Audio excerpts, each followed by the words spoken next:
This is a bird feeder, and everything to my left is my attempt at making it squirrel-proof. If they want the bird seed, they will first need to pass through what is basically an 8-part Ninja Warrior obstacle course for squirrels. This course is extremely challenging. It is not for the timid of heart. But out of the gate, I will admit that in hindsight, that I completely underestimated my adversary. Now, if you're wondering why I would go through all this trouble, we need to go back 8 weeks ago when I found myself stuck at home and very bored. So I installed a bird feeder and decided to become a bird watcher. And it was just so lovely. Until they showed up. Now luckily my bird feeder had a wire cage around it big enough for the birds to slip inside, but small enough to prevent the squirrels from getting the food. And that worked really well until right here. For me, this was like the moment in Jurassic Park when they realized the velociraptors can open door handles. And once the door was open, it was clear this wasn't their first rodeo. They basically cleared this whole tube of birdseed by the end of the day. Mind you, this bird feeder was advertised as being squirrel-proof, so I bought another squirrel-proof bird feeder to replace it. It's got this outer cage suspended by some springs, and so if a bird comes and lands here, it doesn't weigh that much and it has access to the seeds. However, if a squirrel comes, they'll grab onto this cage, its weight will force the springs down, thereby preventing access to the seeds. I have no idea how the squirrels could possibly outsmart this, but let's see. And this one worked exactly as intended. You can see the birds love it, but when the squirrel comes along, the cage shifts down and now all the seed ports are covered up.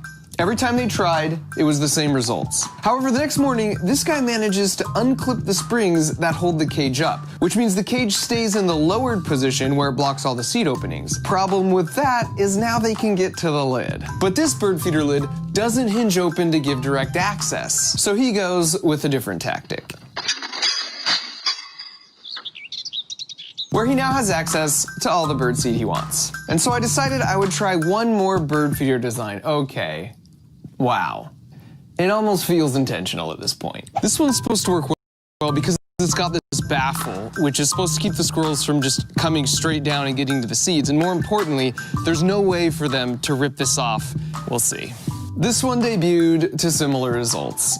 As he hangs by a few toes, this is when I really started to gain an appreciation for what they were capable of. It definitely seemed like this bird feeder was their favorite. Okay, yeah, they're flexing on me for sure. And at this point, a plan was forming in my head, but just to be thorough, if I could design a package to deter thieves, could I design a bird feeder to deter squirrels? And so after a couple weeks of brainstorming, designing, and building with my buddy John, we put it all together in this 20-second build montage.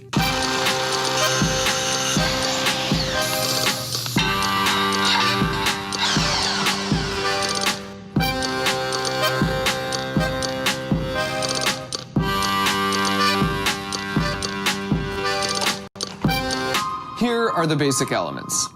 For starters, here's where I've placed their favorite bird feeder, at the end of the course. And to sweeten the deal, right below that, there's a trap door. And if they step here, it releases a butt ton of walnuts and unfurls some celebratory banners. Why walnuts? I'm glad you asked. I'm using walnuts because over the course of a week, I put out a buffet of 7 different nuts and seeds. And all 4 times I repeated the experiment, walnuts were always the one they ate first. What's great about placing this here is it levels the playing field, as the birds can fly up and get as much food as they want anytime they need it. The squirrels, however, will have to work for it, because the only way to make it to this platform is if they work their way through my 8-part Ninja Warrior obstacle course, which all starts right here. This is the only platform on the course that has a pole that isn't covered in slippery stuff, which means this is where they have to climb up to enter the course. If they try and get up any other way, they can't keep a good grip, and they just slide back down. So the first challenge is the bridge of instability. Now this may look easy, but the trick is it attaches at a single point on each end. And from a physics standpoint, that makes it no different than trying to crawl across a tightrope. It's the same deceptive principle with that one carnival game that's so impossible.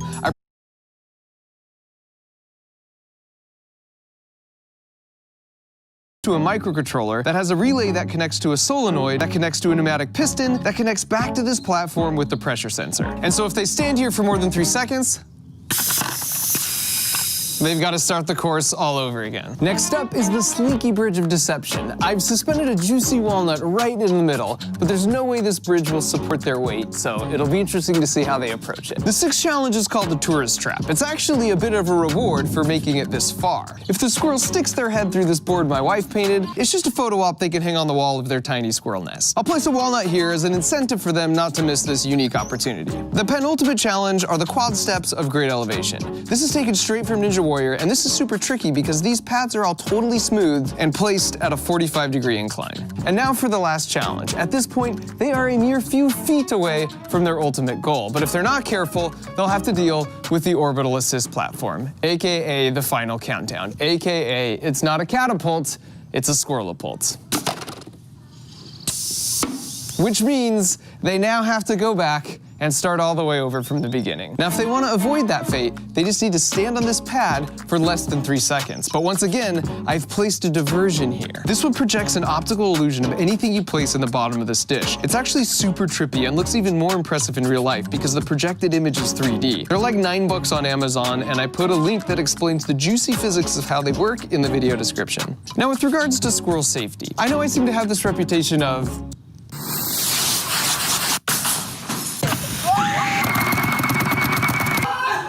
improvised high-speed projectiles, and so this one might worry a few animal lovers out there, including my wife. We have 5 pets and 1 child, and the child was the only one I had a say in. So rest assured, I can adjust the pressure on the piston, and we'll be staying way below any launch force that could hurt any of our adorable backyard contestants. And so finally, after making it through all that, we're back here at the world's most satisfying bird feeder. And as far as I'm concerned, if they make it here, they've earned the right to gorge next to the birds for as long as they want. And so after nearly a month of prep work, the course was officially open for business. They could smell the walnuts at the final station, and you could see the gears turning because right above that was their favorite bird feeder. And so before long, we had our first contender.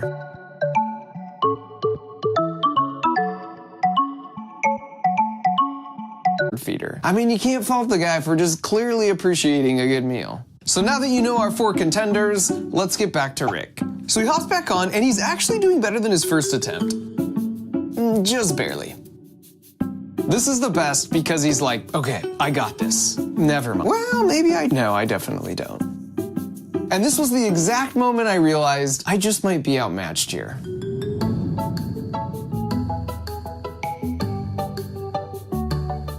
Marty was watching Rick, and after a quick dip of his toes in the water, adopts his strategy right out of the gate. Oof, so close. But an excellent recovery. And Fat Gus, perhaps predictably, comes up a little short. Which brings us to the Maze of 1,000 Corridors, which, to be honest, they mastered this one pretty quickly. Here's a solid run from Fat Gus. And now for the pitchfork tumblers of treachery. Marty was like, yeah, that's a hard pass. Fat Gus is just like, abort! Frank is just like, nope. Then he's like, wait a second. Still nope. Then Marty flies in real hot over the top. He did make it through, but that's partial credit as far as I'm concerned. And then here's Fat Gus with my favorite attempt by far.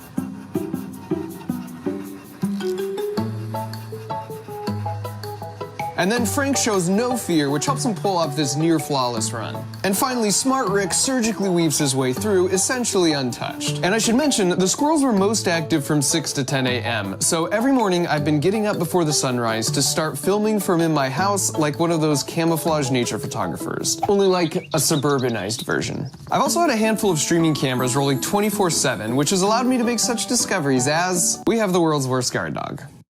Thanks for the help, pal. Now back to the homewrecker. You can see Rick is instinctively suspicious of this gold digger and only for a brief moment puts his full weight on the platform. I told you he was smart. His buddy Marty, on the other hand,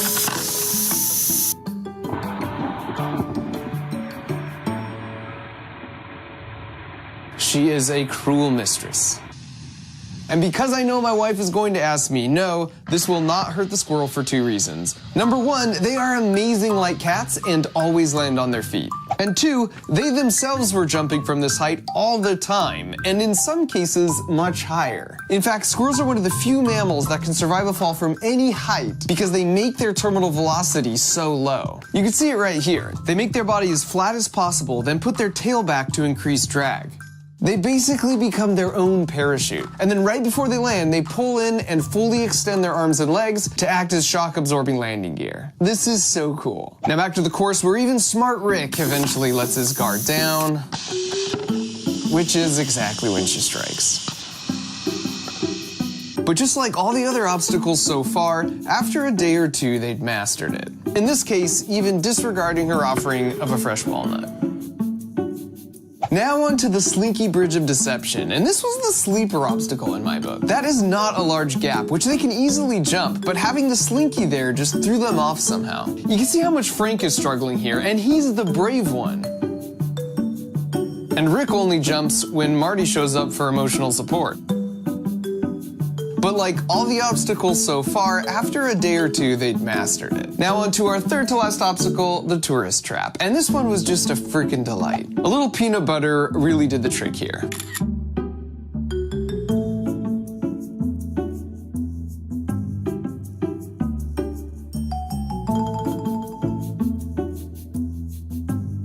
Now here comes Fat Gus, and I mean, how Fat Gus is this? He sees the camera and he's like, "Paint me like one of your French squirrels." Yeah? No? No takers? All right. Here's another classic Gus where he looks at the camera. Wait a second. Play that back. And freeze. Zoom, enhance.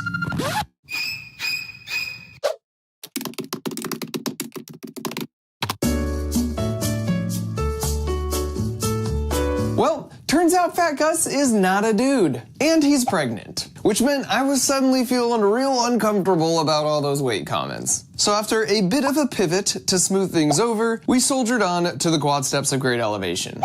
Frank comes in rather confident, almost to his demise. But he pulls off the smooth recovery.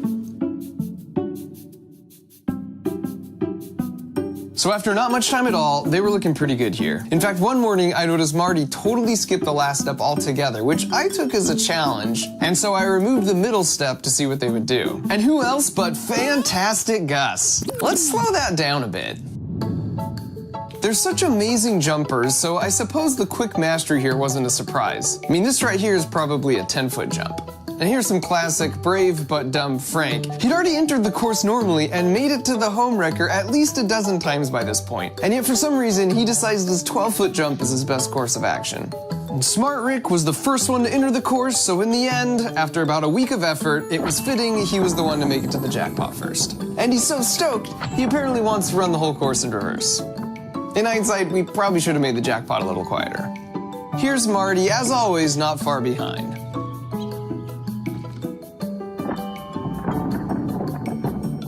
He's also a bit flighty, as you know, which worked against him here because down below Fantastic Gus, ever the opportunist, comes through with a real stroke of brilliance. But pretty soon Marty comes back like, I'm the one who kind of earned that. And then Fantastic Gus is like, "You snooze, you lose, sucker." And might I just say, Fantastic Gus, when you sit like that, you don't look an ounce over 700 grams. Eventually they learned that sound was a good thing, and they'd quickly return for their reward before Fantastic Gus got any ideas. So here's a single camera shot of a full run, and by the end, all of them could do the full course in less than 40 seconds. And while we're watching, you might be wondering what happened to the squirrelaput. Unfortunately, they didn't really fall for my illusion much, but I'm about to show you the 2 times they did. And as a promise to my wife, I turned the pressure to only 40% full power, so the acceleration the squirrel would feel is about half a G, which is 10 times less than a typical roller coaster. Additionally, I never turned on either the home wrecker trapdoor or the launch platform when I wasn't actively watching from inside my house where I had a manual override button. Because as safe as it was, something about launching Fantastic Gus just didn't feel right. Now what you're about to see is going to look pretty chaotic, but when we check the slow-mo, amazingly, I'll show you how the squirrel is totally in control pretty much the whole time. Alright, now here's a second angle. Also, even if you don't trust my calculations, I can assure you that the squirrels did not care. In both launch cases, they were back up on the course in like 5 minutes. Here's the slow-mo and see if you can spot the two critical things he does to make sure he lands feet down. Did you catch it? The first critical moment is right here. He's already done the predictive math, and he's locked his head on the spot where he plans to land. And now his head will not lose that lock the whole way down. What's crazy is the time it takes him to do all the predictive math to know exactly where he will land and to lock his head is 300 milliseconds. That's exactly this long, literally less than the blink of an eye. That blows my mind, but if you think about it, it makes sense these reactions would have evolved to be razor sharp if you live your life in the trees, constantly making split-second decisions. Now, besides picking the landing spot with his head, the second trick is with his arms. When he wants to keep his upper body from rotating, he has his arms out. But the moment he wants to rotate his upper body quickly, he tucks them in. And then when he wants to stop rotating, he extends them out again. This is straight up conservation of angular momentum. It's the same trick ice skaters use. Basically, bring your limbs in if you want to rotate fast, extend them out if you want to slow the rotation. My buddy Destin from Smarter Everyday also made a video analyzing how cats always land on their feet, and they do the exact same two tricks. The head target lock and bringing limbs in to rotate and out to stop rotation. Here's the second launch. And this may look like pure luck in real time, but the slow-mo tells a different story.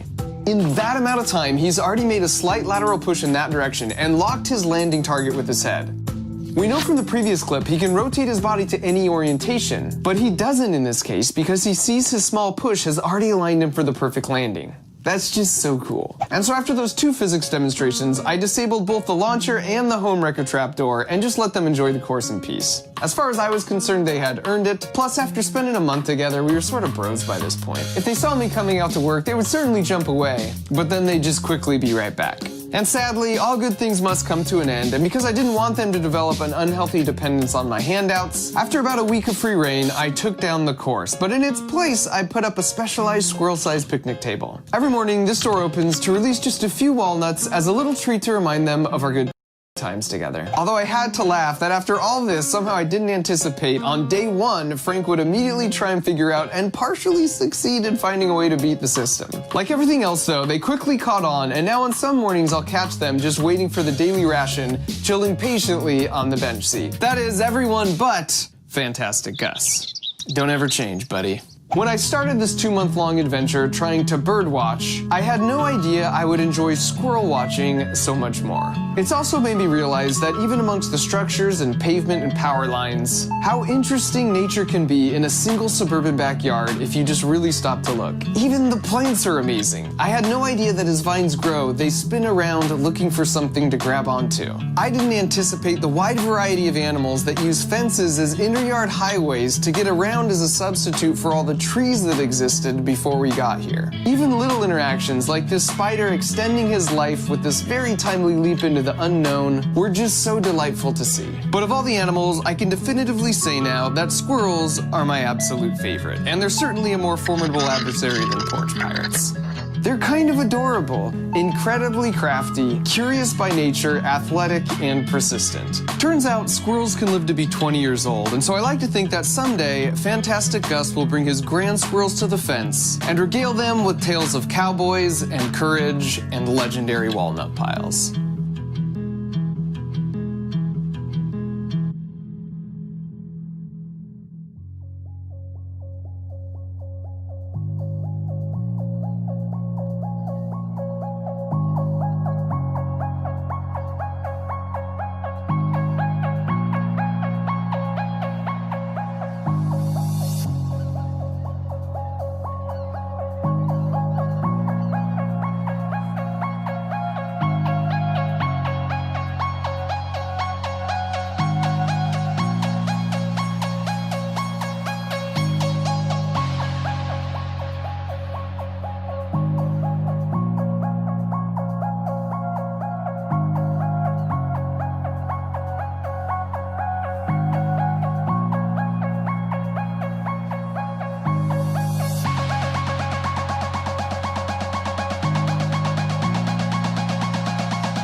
Chicken nuggets? It's me, Carl. Good to see y'all again. Today, we're gonna go old school. How old school? Old Testament old school. Old Testament old school. That's pretty old. That's right, ladies and gentlemen. We're gonna be retelling some of the most popular and bizarre stories from the Bible. And who worse than me? Carl. Me.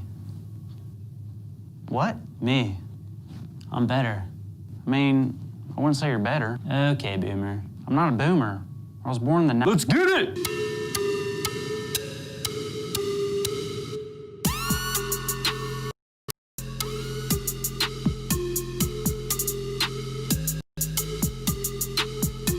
All right, so here's the tea. A few thou ago, my dude Mo started finally listening to Cap G after seeing a super lit leaf basket. Super lit leaf basket? Burning bush. Keep up, nose ring. I mean, you have a nose ring too. So Mo brings his bro A Squared to E-Town to help out all the dudes that are in bondage. Fish. Why wouldn't you just call them fish? Week later, Fabro still won't let the people go because his heart is about as cold as my ex's. Oh, wow. You want to talk about it? Yeah, I do.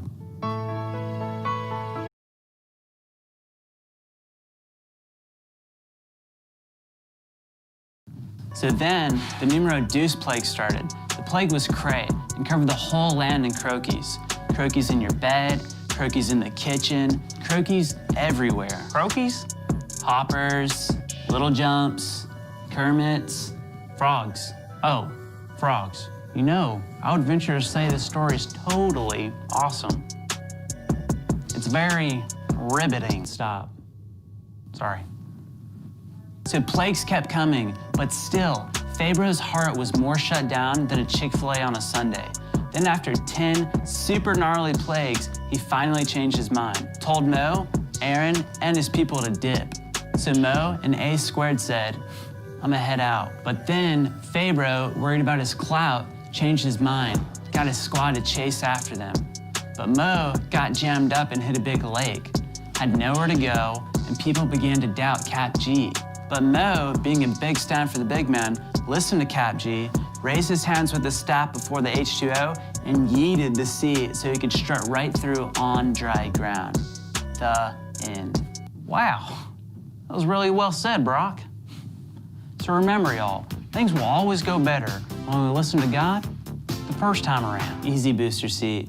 Not only should we listen to him the first time, but we must.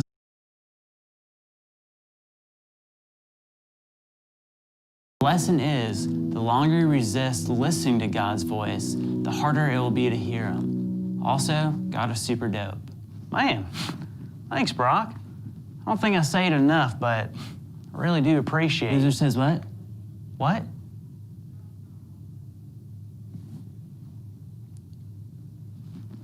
I'm not a loser.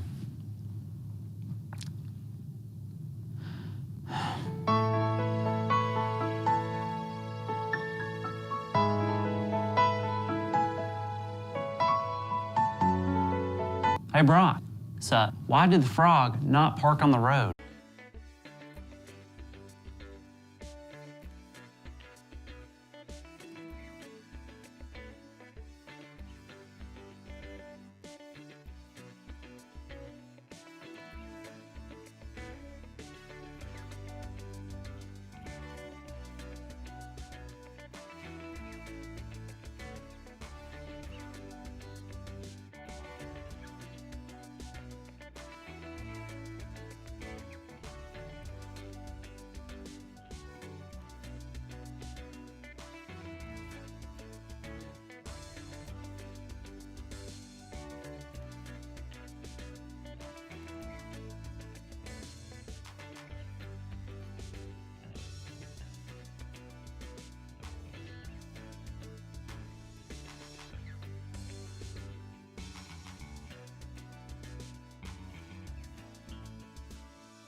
And I'm Willa. And we are the girls' small group leaders. You boys all lucked out because you don't have us, but we love our girls. Today we're playing What's Behind the Mask. And today I don't have to cheat because I have all the answers. Are you ready? Let's go. What's behind the mask? What type of expression does Taylor have? Smile, a frown, or straight face. Answer in the chat.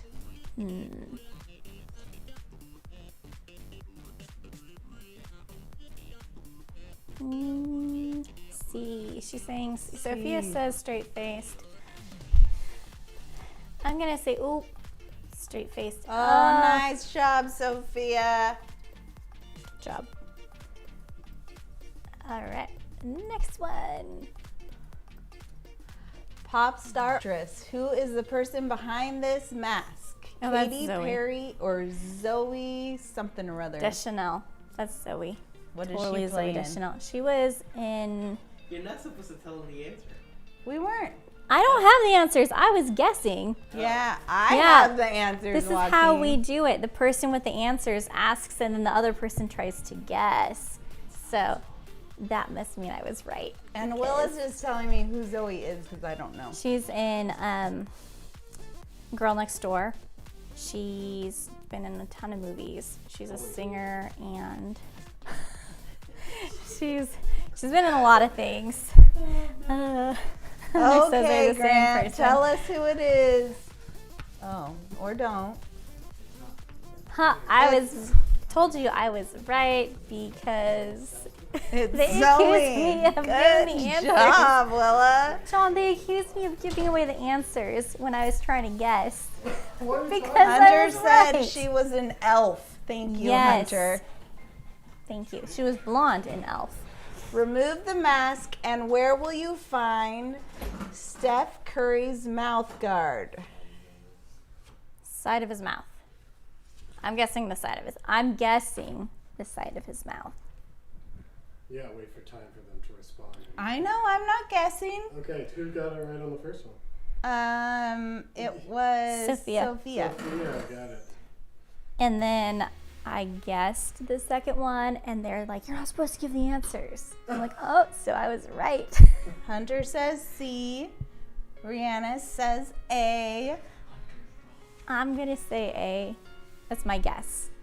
Yeah, she I doesn't don't know. the answers. I I'm don't not have the sharing. answers for this one. Oh, I was right. Look, Willa was right. So gross. Ew, what if he drops it on the ground? That's nasty. He sticks it up. He throws it. Yeah. Ew. Oh, That is gross. And they wonder. Okay, Grant, move on. And they wonder why Corona spread so fast I in the know, India. no joke. What type of piercing will you find under the mask? Who is that? I don't know. Oh, okay. It might matter. Why don't you read off the options? Okay, A, lip, B, nose, or C, tongue. I'm gonna say a lip. Just a feeling. I don't know. A. Well, they're thinking B. Here's what I'm trying to say. Everybody's thinking B. B. Oh. Yeah. Yep. That is quite the nose ring. It looks like a princess crown for a Barbie. That's Yes, it does. She took it off for Barbie. Next. Ooh, I know him. Good job. Remove the mask. And what is on the rock's face? A, a beard, B, clean, or C, a goatee? I'm inclined to say B, but I don't know. Does that kind of look like a beard to you? Down there? Well, it's That pretty looks like bird pixelated, so stubble. it's kind of hard. I think it's stubble, for sure. I'm gonna say B, just because he's always clean. Hunter said a scowl. Courtney says B. Yeah, Courtney. gives him the same as me. What about Christmas Vacation? Quiet on set. Hey, John, don't steal the show. And Okay, so what's the Grant. answer? Oh, boy, I a should've stuck goatee. with it. There is stubble. I though. told you it was stubble. Dang it. No, he No. doesn't. His head's too big. It looks excellent. He looks kind of. Hey, what number are we He looks on? like a karate master to me. You don't know either? Next one, 3, 4. I'd have to like pay attention how many we've done. What does Ed Sheeran have behind this mask? Clown nose. Clown nose. You would say like B, lipstick. Maybe he's really bad at putting lipstick on. on his nose. Oh, A is lipstick. B is the clown nose. And C is a lollipop. Hunter says smolder. Is he an actor? Carney says, I got you, Willa. I got you. He's a musician. No, I don't know how she looks away. I'm doing my own thing. Willa, do you know who Ed Sheeran is? He's a musician. Yeah. He's a man.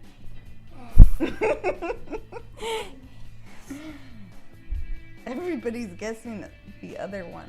We have a B, A, C. D isn't an option, Nick. Oh, that's right. Oh, that was right. Well, it was peeking out of the mask. You were totally right on that. Because it's really big and I can see it. When it's on, you know, the iPad at home, it's this big. Okay. Next. Oh, the emoji. What is the emotion behind the mask of this emoji? A, sad, B, indifferent, or C, happy? Which one's indifferent? It's like neither. Not happy, not sad. Like straight line. Straight line, It's kind of like, whatever. Look up whatevs. the emojis. Whatevs. Whatevs. Busy. I'm going to say, Obviously. I'm going to say indifferent. Brianna says No, wait. C.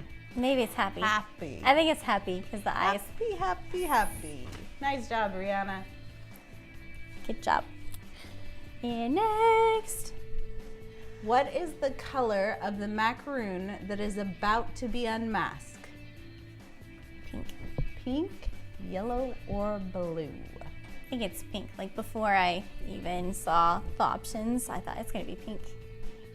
Do they have any filling in them? I don't see any filling.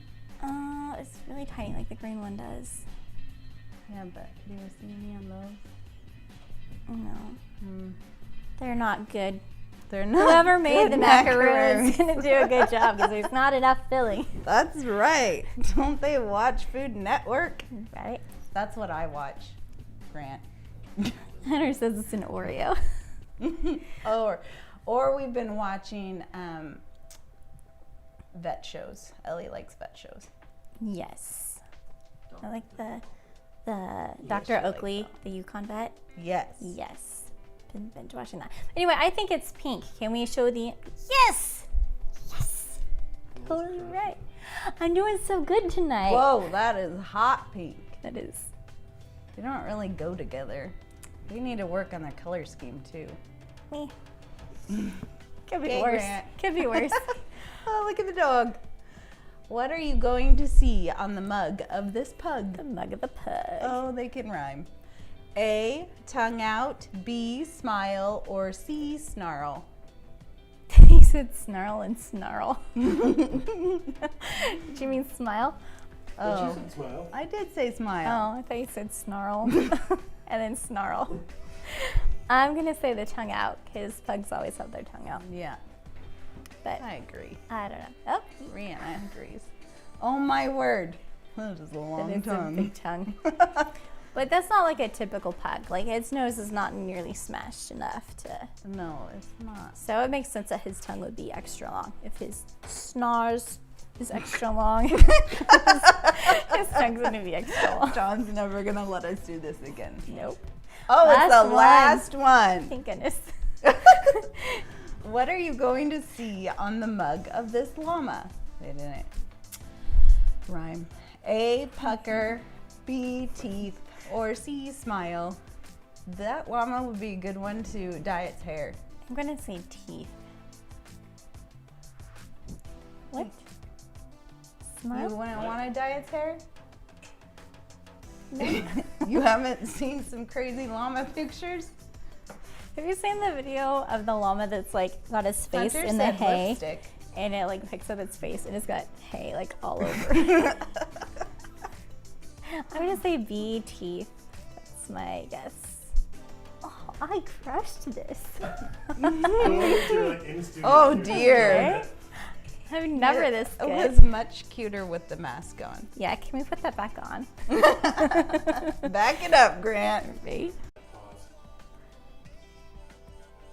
Okay, you're good. When do you want the applications in by? I don't have time. Oh, just get them in sometime. By July. By July sometime. So we've got a lot of time to make it really good, spiffy, but like tell someone you're thinking about it so he knows that you're not just no one applying. And make sure you ask your small group leader to do a reference for you. Okay, it's your turn, Willa. Yay! We are gonna do Big Cat Trivia, which is awesome. I really like animals. How much do you really know about tigers? Quite a bit. Do you really? Yeah, Nathan likes tigers. Oh, okay. Well, fine. What is our first question? What is a group of tigers called? A pack, a gaggle, a streak, A or streak. a school? What do you think, Anna? Answer in the chat as well. Sophia apparently doesn't like llamas. Really good. Courtney says A. Are we, is this the first one to answer or just most right, John? First, the correct one. First with the correct one is Rihanna. It's actually a streak. It's really funny. It is kind of funny. Next. How much did the world's largest tiger weigh?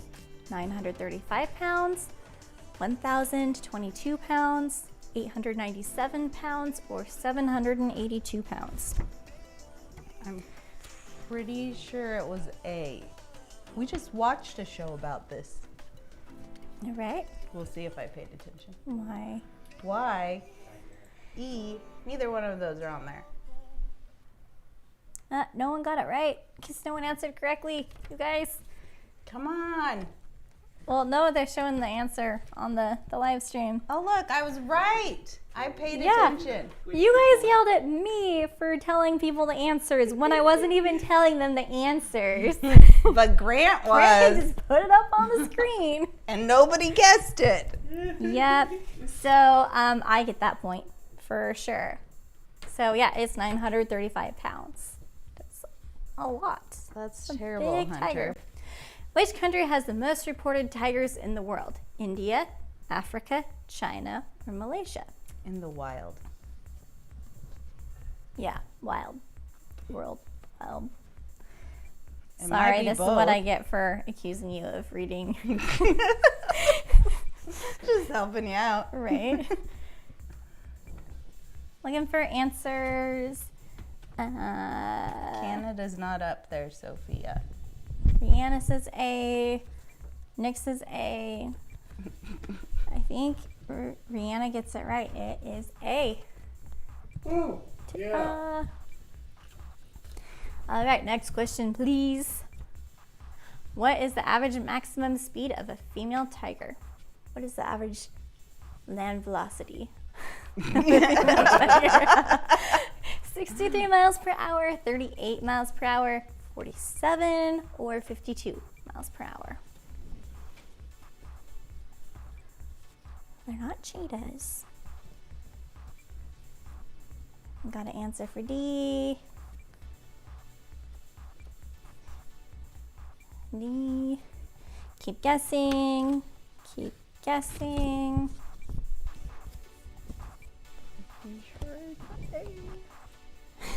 European or Asian. B. Keep guessing. You guys are really good at the in between time. All right. Well, we do what we can. Anna, what do you think it is? A. A? Well, you're wrong. It's What? not A. No way. Yeah. No one else guessed it right either. So, by deductive reasoning, you should be able to guess if it's not A, B, or D. It is C. All right. Keep Our going. male tiger is 63 miles per hour. John, you need to look that up. Look what up. Well, They can probably burst, but their average. Courtney. Well, answered average. it. She did? Yeah, Called after I said it. Well, But she still gets the point. good job, Courtney. Yeah, Courtney! Yeah. All right, next question. What is a baby tiger called? A tiglet, a kitten, a prowler, or a cub? Just Tiglet. imagine Piglet with tiger stripes. What do you think, Anna? I have a feeling you should know this one. I do, but I really like tiglet. That's so funny.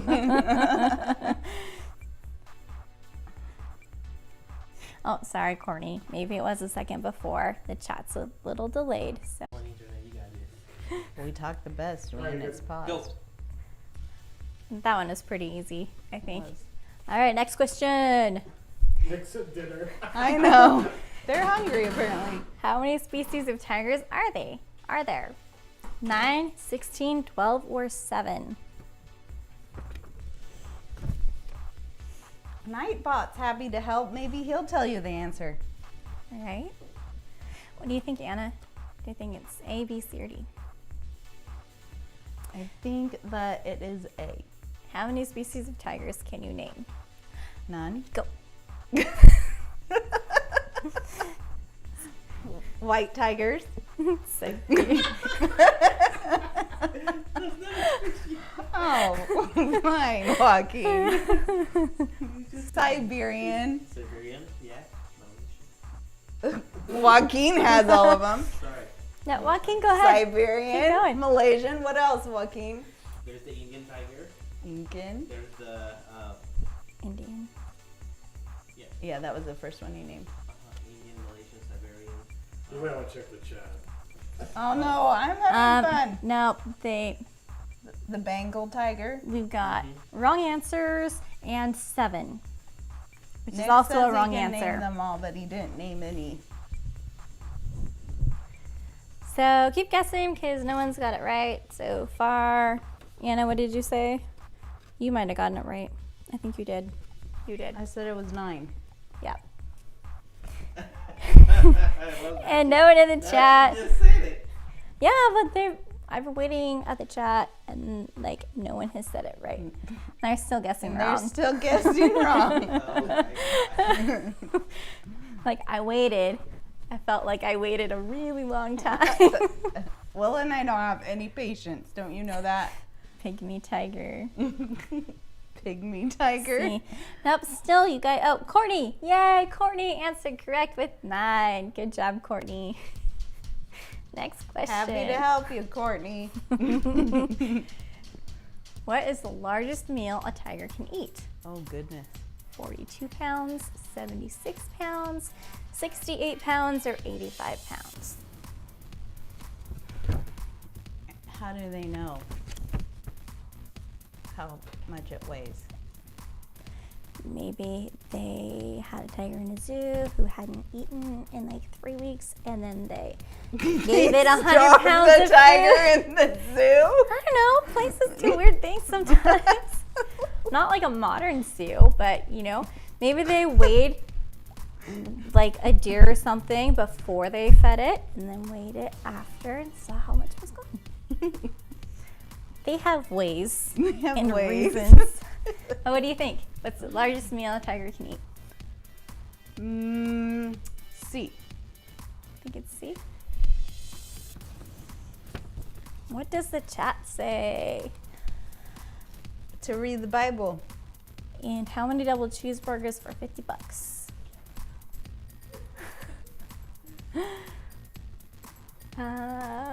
Any guesses? Rihanna, is your guess of A for this question or the last question? Courtney, I think it's C. You should answer that. Courtney, you should not answer that. That was her for this question. That was for this question. Okay, still don't have right answers.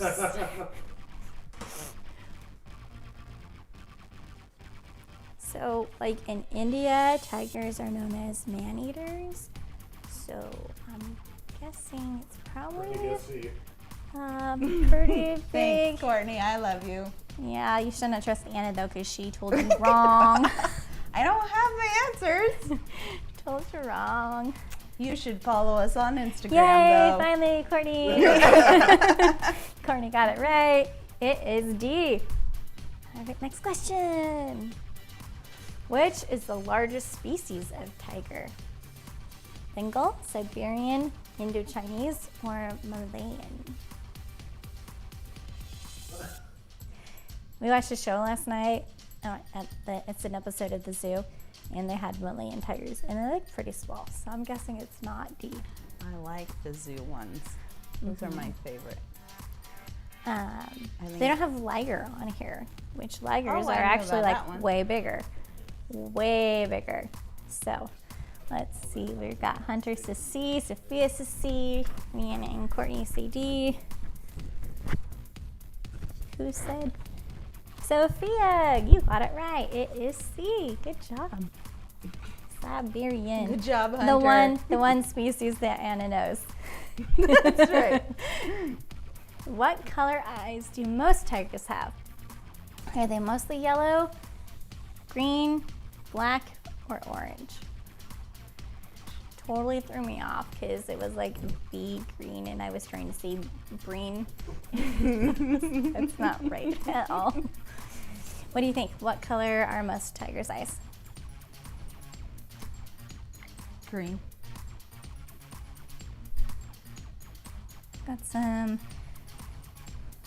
We've got some orange, we've got some yellow, got some green, got some black.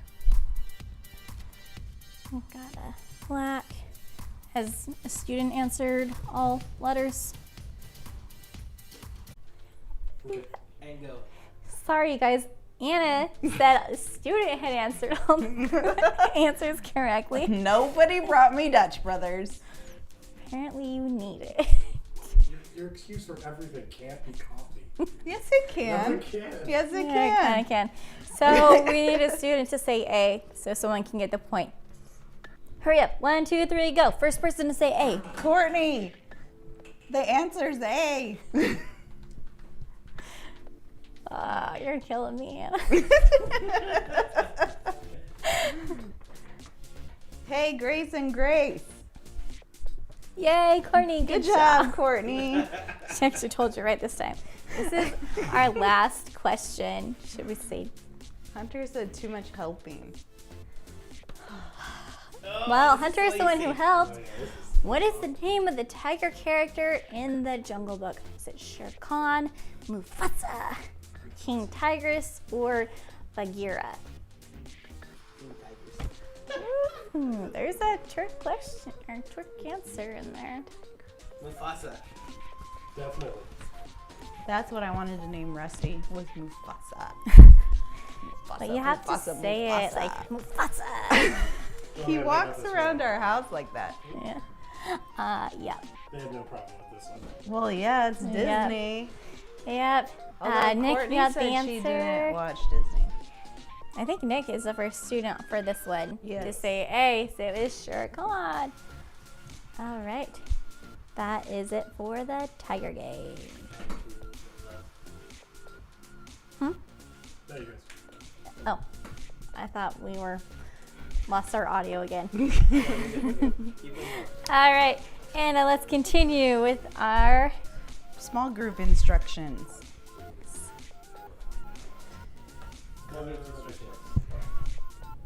small group Are we good to keep instructions. going? We are waiting for Okay. the instructions. These are really important because we like to see your face and not just this much of your forehead. Or your ceiling, McKenna. And as always, dress appropriately. How many can we get off of memory? There it is. Pretty much. Yeah. So, Tips/etiquette/rules. Use your real name. We know who you are. Number 2, dress for success. Make sure you have appropriate clothing, nothing you wouldn't want your grandma to see. Number 3, bring your best. Sit in good lighting, don't pick your nose, make sure you're wearing pants, smile. You're on camera, or you should be able to see your smile on the camera. We like to see your smile. Right? And number 4, grab your Bible. Grabbing a Bible and some paper to take notes will make this time much smoother, as well as if we play games like on the live feed on Wednesdays, you'll have it ready and right there. That's right. And go. Okay, we're back again. Join our Bible plan on the Bible app.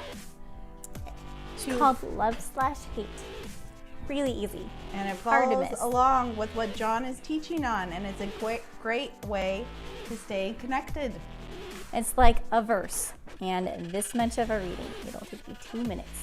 And then you Anybody can can be do like, it. hey, I got my Bible reading for today. That's right. Right? I mean, And hopefully you can you check like off to the read it box. more, but it is kind of fun to teach Anna. it is kind of fun to see that check mark. I know, Very and fair. I like to see how many days I've been in the Bible and how many weeks I've been in the Bible, except 2 days ago, I forgot to open it before midnight, so it started over. It reminded me of when we went camping and Grant was freaking out because he was going to lose his streaks on Instagram. Yeah. I had that happen with the Bible app. Right? I lost my streaks and it was really sad. It was really sad. No, it was Snapchat. See, I remember We stuff. got it. Okay, John, stop rolling your eyes. We're going to watch a bumper video and then you can teach. Yeah. Do you have a bumper video? Do we need to make one?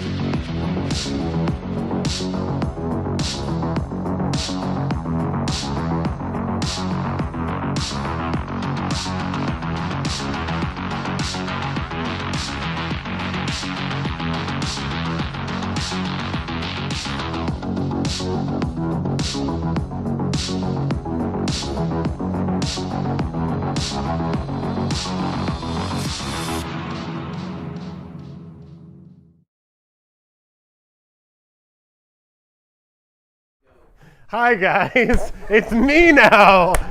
I don't know if you're relieved or if you're worried. If it's me, I don't know how you thought tonight went. I thought it was great. Amongst our spotty internet, which isn't our problem this time. I swear this is not our issue. It's the church's internet. It might be the rioters breaking things. I don't know, but it's not our fault this time. I swear. Thank you, Anna and Willa, for hosting this and walking us through those wonderful games and that wonderful trivia. So we are in a series called Love, Hate, talking about how we love to hate. This is something us as humans love to do. Now, if I'm honest, this week has been pretty rough. Our cities are being torn apart by protests that start off civil, but then are taken over by people. Come on, baby.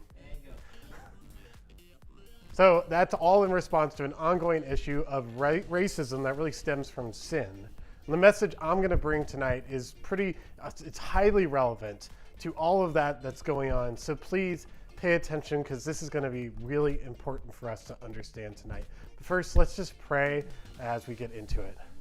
Dear Heavenly, we tend to treat other people like brands. If you really think about it, brands, like people, have different personalities. Now, maybe you've never ever thought about brands having personalities or reputations, but they really do. Think about it. There's a big difference between Nike and Sperry, right? Even though they both sell shoes, you instantly know when you walk by which is which. There's just something different about those two kinds of shoes, right? So here's why I think that Spotify. Free music streaming is Spotify. All right, Grant's 0 for 2. Best chicken sandwich ever. Chick-fil-A. That's the most important. But here's the point. Companies Companies hire hundreds of people and spend billions of dollars trying to shape something that every one of us has, and most of us spend pretty little time thinking about. And that's our reputation. Our reputations are made up of all sorts of things and bring out all kinds of assumptions about who we are. Just think about the various groups in your school and the assumptions you've made about people who are a part of them. Assumptions like people from North Salem High are like this, or the white, or the black, or the Hispanic, or the Asian kids all act like this, or the people who are TikTok famous are all like this. Granto is definitely.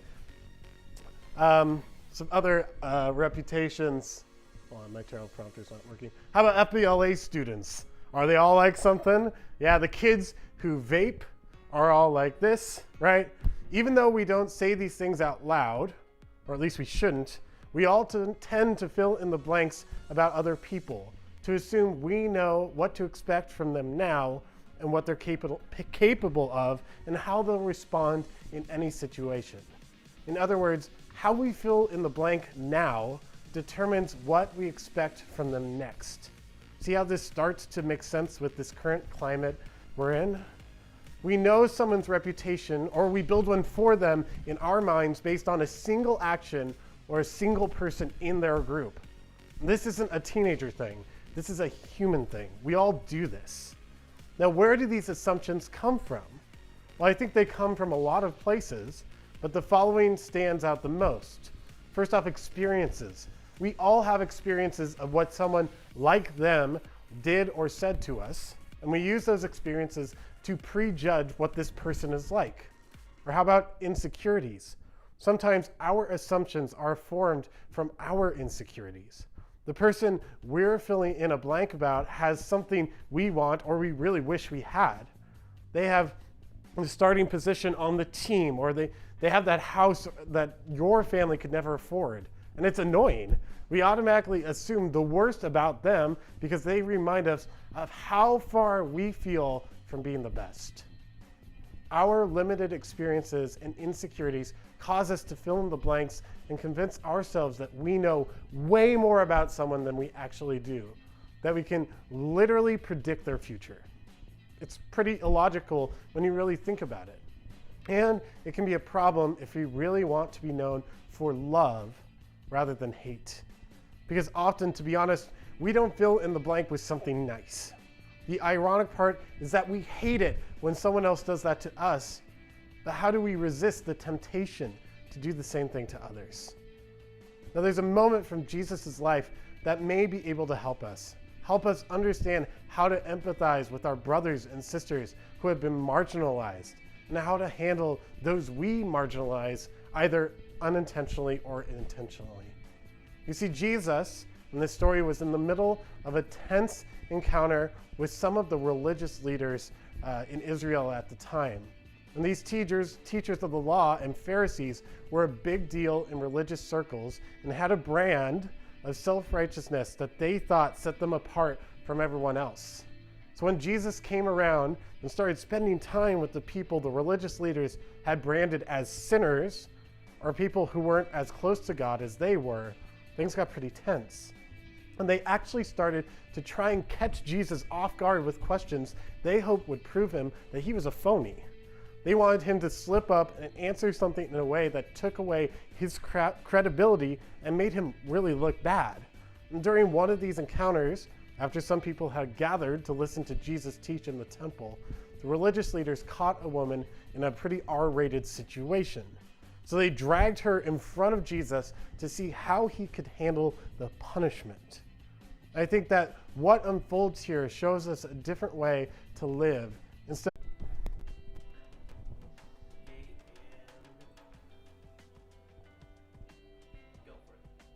so it says this: as he was speaking, the teachers of the religious law and the Pharisees brought a woman who had been caught in the act of adultery. They put her in front of the crowd. "Teacher," they said to Jesus, found her.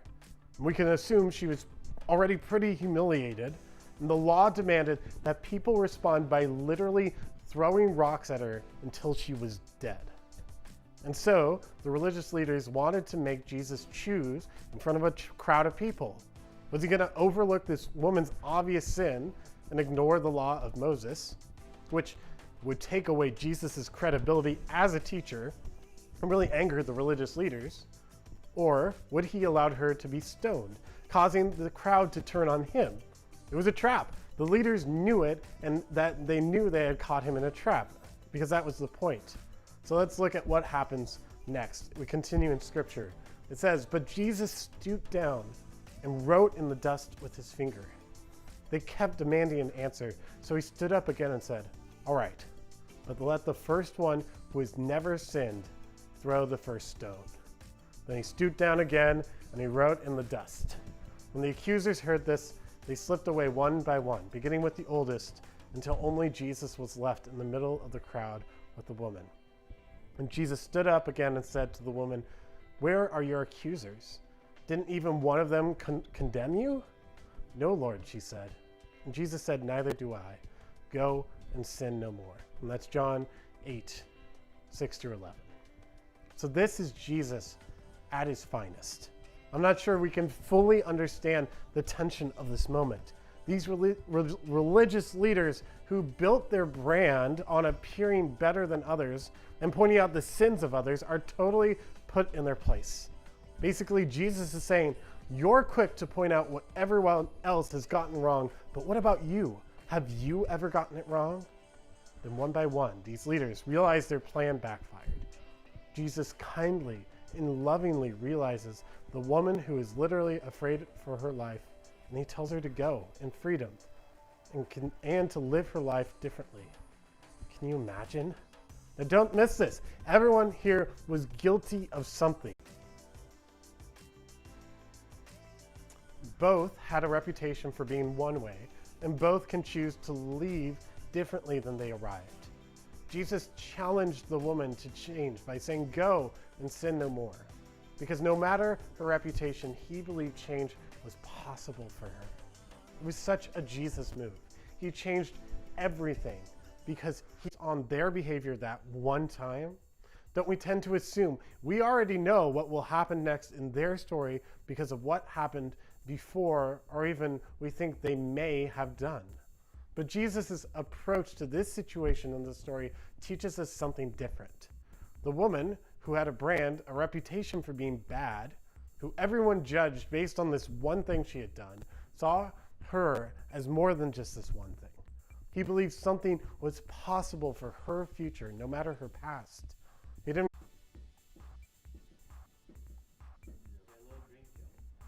You see, Jesus saw her as a whole person. And as a whole person, he saw her as being deserving of another chance. Jesus proved that we are more than the assumptions or judgments others make of us.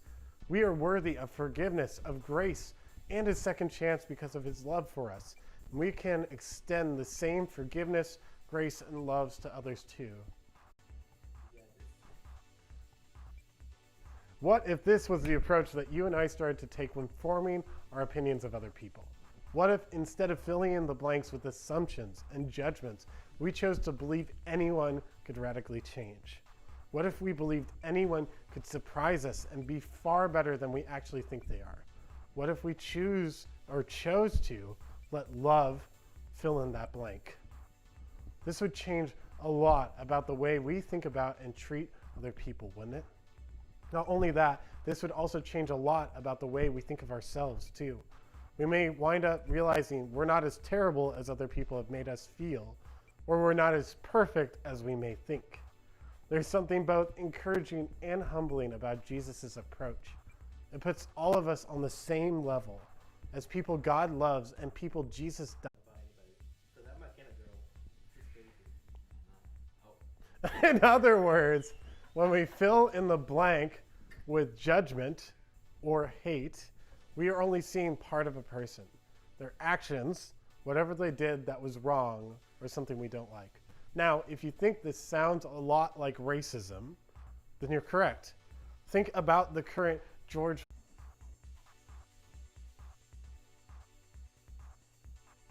So the officer obviously felt no love for his victim and took his life on that Minneapolis street.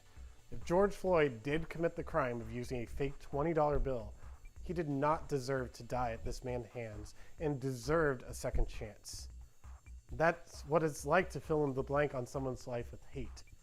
The officer did not see George Floyd as a human. But when we choose to fill in the blank with love, we're seeing other people as humans. More than what they have or haven't done, but as individuals, as people whose story isn't over, whose story isn't even written yet. So when the opportunities for assumptions and judgments start flying at you, take these steps towards a new approach. Number one, stop and think about how others have filled in the blanks about you. When you make an assumption about someone, or about how they are, or what they will do, just stop. Stop and think about your own life. How have people underestimated you? How have they judged you? How have you experienced the other side of someone filling in the blank? Remember, Jesus' forgiveness brought you to a place where your life started to change for the better. Then treat other people the way Jesus has treated you, with grace and love, assuming their best days can be ahead of them. Number two, think about how you've wrongly filled in the blanks for someone else. Who is someone you think you know, but you really don't? Who have you filled the blanks in a negative way without learning the whole story about them? What if you chose to fill in the blanks about them with Jesus' brand of compassion? What if we chose to let love fill in the blank for what we think about someone now and what we expect for them in the future? Okay, here's where it gets a little personal. Everyone does this. We all need to ease up on our assumptions and judgments. But when it comes to church and church people, getting this right is even more important. Because maybe you tend to assume that someone doesn't belong here, that maybe you don't belong to be in this congregation or in this youth group or in a relationship with Jesus, that someone else, they'll never change. Or people like that, or people like me, always. But here's the thing, friends. Statements like those, as easy as they are to make, take the Christ out of Christianity. There's no Jesus in them. And so they should have no place here in us. Jesus made it so clear with this woman, with the Pharisees, with nearly everyone he met, that love never fills in the blank with never. There's always hope for change. When we choose to follow Jesus' example and take these steps, we're choosing to let love fill in the blank instead of our quick or shallow assumptions and judgments about who they are now and who they can become. Just imagine with me what would happen if this or how we spent our time forming opinions of those around us. Instead of assumptions, stereotypes, and preconceived notions based on a part of a person, we would be people who believed everyone is worthy of love and has hope for a great future. This is really what Jesus is about. Doesn't it cause you to be a little more interested in his brand or his viewpoints of people? But you know what's even more difficult about this idea? You see, we can choose to fill in the blank about those who are destroying property downtown with judgment, or we could fill in the blank with love. And this doesn't mean we blindly trust everyone or we turn a blind eye to justice, but we're called to not make a judgment call without knowing their individual stories. Is what they're doing wrong? Yeah. But was the woman at the well committing adultery and that was wrong? Yes. But what happens next is the crucial point. Does Jesus call out her sin? Yeah, totally. But then offers a personal approach. We need to do the same. See, the people who are protesting, who are rioting, they are still people who bear the image of God, even if they're wrong. I want you to talk more about this in small groups and what that really looks like practically. We can be people who let love fill in the blank about others. When we do this, we will be people known for our love of others, just like Jesus was and just like Jesus intended for his people to be. Let us pray. Dear Heavenly Father, I pray that we can be people filled with love and that we fill in the blank on others with love. That God, this is not easy, but God, inform us on what that blank should be. How can we fill in the blank on other people with love? How can we look at people who are breaking things across our cities, across our country, and fill in the blank with love about them? It's tough. But God, make it clear as day to us on what that looks like. Lord, I thank you for this time that we can still gather together, even if it's separate. And thank you for Anna and Willa hosting us through this. Thank you for Joaquin and Grant for being here as well to run this thing. Lord, I pray that we get to gather together sooner than later. It's in your heavenly name we pray. Amen. All right. Now it is time for our small groups. You already got the instructions, so you know what to do, how to act, how to dress, all that, and we're going to go there now. The links to that will be in the description. Again, also in the description, you'll find a link to the SLT application. I want everyone to do this. I think it's an excellent opportunity to be a part of this. I know of 2 people who already have gone through the process and filled them out already. And what time do you guys have? I mean, I know you have lots of time, so there's no excuse. But that's that opportunity. The reading plan's down there. If you got a prayer request, you can also submit it down there. Or feedback about the show. I know, we've had technical issues this whole time, but, we're kind of in a modular building across the way from any internet source. We're doing the best we can, but it's a little sketchy. And using iPhones as cameras, I mean, what the heck. But we're doing the best we can until we can gather together again.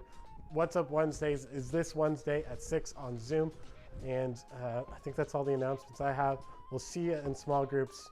I love you guys. Can't wait to see you again in person. Peace.